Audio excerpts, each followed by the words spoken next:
بہت زیادہ ہوتا تھا اور کرتے کرتے وہ تھک جاتی تھیں۔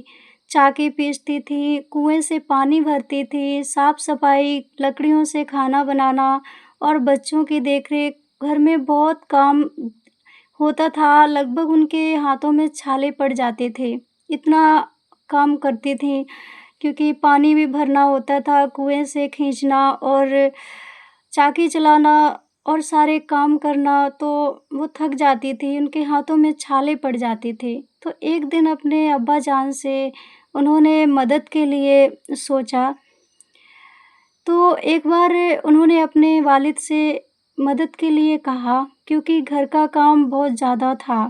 تو نبی پاک نے انہیں کیا کہا، انہوں نے جب حضرت فاطمہ ان کے گھر گئیں تو وہ سمجھ گئے کہ فاطمہ کیوں آئی، کیونکہ نبی اللہ کے نبی تھے تو وہ سب جان جاتے تھے نہ، تو وہ سمجھ گئے، لیکن وہ پھر بھی کہنے لگے، ہاں بیٹی بولو کیسے آنا ہوا۔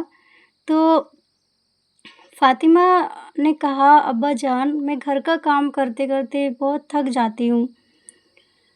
تو انہوں نے کہا، نہ نوکر نہ پیسہ بلکہ نسخہ دیا۔ تو انہوں نے کہا کہ کیا کریں، نہ پیسہ ہے نہ کوئی نوکر ہے، کیسے مینیج کروں۔ تو ہمارے نبی پاک صلی اللہ علیہ وسلم سے کہا، ابا جان کوئی ملازم کوئی غلام ہمیں دے دیا جائے مدد کے لیے۔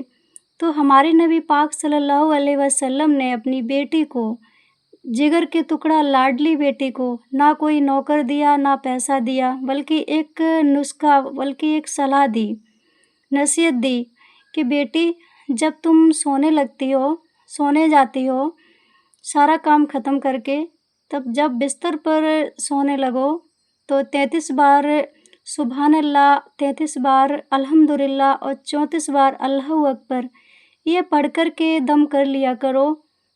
اور فرمایا، یہ تمہارے لیے دنیا کی ہر چیز سے بہتر ہے، ہر نوکر سے بہتر ہے، ہر چیز سے بہتر ہے، ہر پیسے سے بہتر ہے، اور آپ کی ان چیزوں سے تھکاوٹ اتر جایا کرے گی۔ جب آپ اس عمل کو کرنے لگو گی تو آپ کی ساری تھکان نکل جایا کرے گی اور اللہ کے ذکر میں ایک حصہ بن جاؤ گی۔ تو ہمارے نبی کی بیٹی خاموشی سے یہ نصیحت لے کر آ گئیں اور وہ یہی کرنے لگیں روز۔ تو سچ میں ہی اس نصیحت سے ہمارے نبی کی بیٹی تھیں، ان کا جو بھی تھکن پریشانیاں ہوتی تھیں ختم ہو جاتی تھیں اور وہ کبھی کوئی شکوہ کرتی ہی نہیں تھیں۔ اور فرمایا کہ اللہ کے نبی نے فرمایا، ہمارے نبی پاک صلی اللہ علیہ وسلم نے فرمایا، بیٹی گھر کا کام تو ایک نیکی اور ثواب ہوتا ہے، تو اس سے نہیں گھبرانا چاہیے بلکہ اللہ کے ذکر سے مدد مانگنی چاہیے۔ اور آج ہم عورتیں ہیں جو گھر کے ہر فیسلٹی ہوتے ہوئے بھی گھر کے کاموں میں تھک جاتی ہیں اور اس کو شکایتیں اس کو شکایتیں، ان کو تانے، اس کی بے عزتی، یہ سب کرنا شروع کر دیتی ہیں۔ آج ہم ٹینشن میں کیا کرتے ہیں، موبائل اٹھا لیتے ہیں، جب ہمیں بڑی ٹینشن ہوتی ہے گھر والوں کو تانے مارتے ہیں، یہ کرتے ہیں وہ، اور جب کوئی کچھ نہیں کہتا ہے یا کچھ کہہ دیتا ہے تو ہم کیا کرتے ہیں، موبائل اٹھا لیتے ہیں اور انہوں نے کیا کیا، اللہ کو یاد کیا نہیں، بس اپنا ٹائم ویسٹ کرنا شروع کر دیتے ہیں۔ وہی کہ مطلب ہمارا موڈ ریلیکس ہو جائے، ہمارا یہ ہو جائے وہ ہو جائے، ہم کسی سے بات کر لیں تو میرا موڈ فریش ہو جائے۔ آج کی عورتیں ہم یہی کرتے ہیں لوگ۔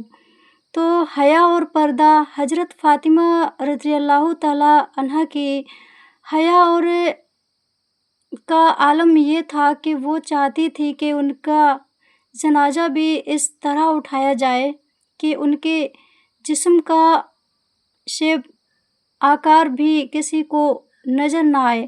سوچئے آج ہم اپنی زندگی میں کتنی حیا اور کتنی شرم رکھتے ہیں، یہ ہم خود جانتے ہیں، لوگوں کو بتانے کی ضرورت نہیں ہوتی ہے۔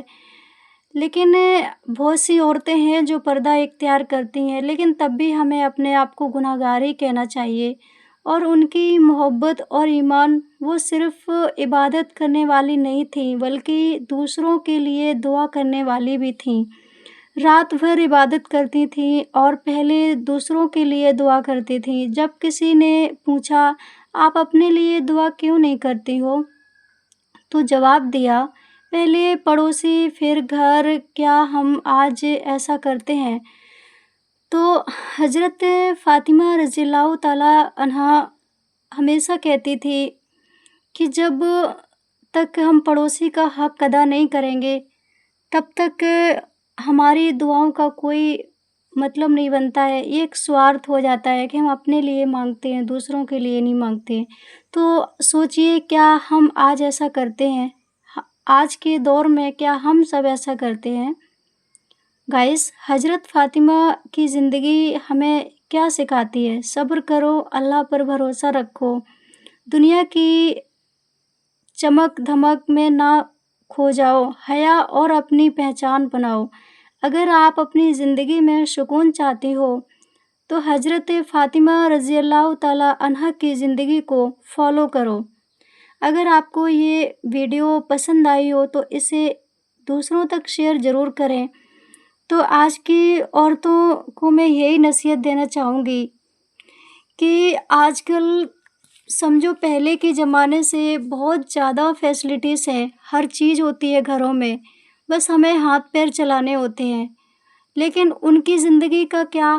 جو چاکی پیستی تھی اور کنویں سے پانی بھرتی تھی، گھروں میں پکی زمینیں نہیں تھی، کچی ہوتی تھی، تو ان میں مٹی سے صفائی کرتی تھی، مٹی سے لیپنا پوتنا ہوتا تھا، اور گھر گرہستی، لکڑیوں سے کھانا۔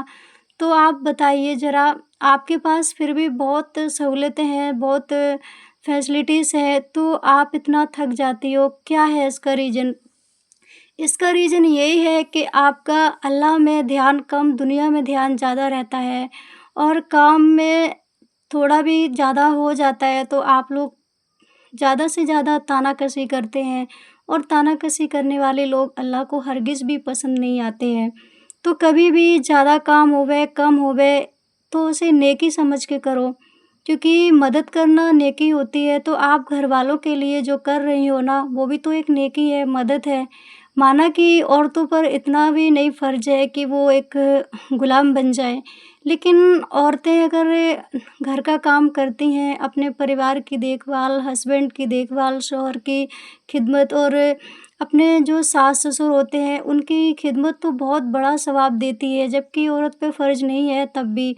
تو سب سے مین پوائنٹ یہی ہے کہ آپ لوگوں کی پریشانیوں کی وجہ ہے آپ کے شکوے شکایتیں، اور آپ کا تھکنا، اللہ کو یاد نہ کرنا، اور دنیا کی چیزوں میں مصروف رہنا۔ تو ان سب سے آپ جب باہر نکلیں گی تو انشاءاللہ آپ کو کام میں بالکل بھی تھکن نہیں ہوگی، اور آپ بھی حضرت فاطمہ رضی اللہ تعالیٰ عنہا کی زندگی کو پڑھیں اور یاد کریں اور فالو کرنے کی کوشش کریں۔ انشاءاللہ آپ کی زندگی میں بہت اچھی آسانیاں اور سکون ہوگا، اور آپ بھی ایک خوشحال زندگی گزار سکو گی، کیونکہ ہم بھی انسان ہیں اور وہ بھی انسان تھی، لیکن وہ مہان تھی، انہوں نے صبر کیا، تکلیفیں اٹھائیں۔ تو آپ بھی اگر کسی چیز میں مبتلا ہیں، پریشانی میں، تو اللہ کو یاد کرو، عبادت سے جڑ جاؤ، اور دنیا کے کام بھی کرو، لیکن دین کو مت بھولو، اللہ کو مت بھولو۔ تو انشاءاللہ آپ کی زندگی میں آسانیاں ہو جائیں گی، اور آپ بھی خوش رہ پائیں گی، اور آپ کا مقام بھی اچھا ہوگا، دنیا میں بھی اور آخرت میں بھی۔ ویڈیو آپ کو ہیلپ فل لگی ہو تو ویڈیو کو لائک شیئر کمنٹ کریں، چینل میں نئے ہیں تو سبسکرائب کریں۔ Thanks for watching everyone, all of you guys. اللہ حافظ۔ اور ہم سے کوئی غلطی ہو گئی ہو بولنے میں، آپ کو زیادہ علم ہو اور ہمیں کم ہو، تو پلیز ہمیں معاف کر دیجیے گا، کیونکہ میں بھی انسان ہوں، پڑھتی ہوں، سنتی ہوں، جانتی ہوں، وہی شیئر کرتی ہوں جو ہم نے پڑھا ہے، جو ہم نے جانا ہے۔